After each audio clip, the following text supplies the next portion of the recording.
Maître Desvart, est-ce que vous pouvez nous expliquer, donc ce matin à la barre, Paul Niaotine et consorts, qui étaient jugés pour une affaire de détournement de fonds publics et de favoritisme, est-ce que vous pouvez nous expliquer un petit peu pourquoi le dossier a été renvoyé? Alors le dossier a été renvoyé parce qu'on attend une décision de la Chambre criminelle de la Cour de cassation qui doit intervenir le 30 janvier et la Cour de cassation doit dire si le délit de favoritisme prévu par la délibération de 67 est applicable ou non en Nouvelle-Calédonie et dans quelles conditions, s'il l'est, il peut l'être.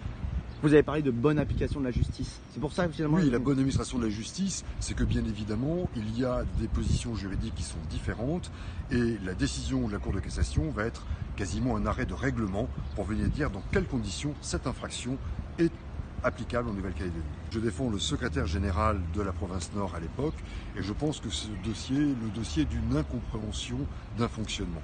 Il y a une association qui a pris en charge le transport des enfants handicapés dans le milieu scolaire et ce qui était géré au départ par la province Nord l'a été ensuite par l'association qui percevait les subventions. La position du parquet est de dire, bien à partir de ce moment-là, l'association est transparente, donc il aurait dû y avoir des marchés publics.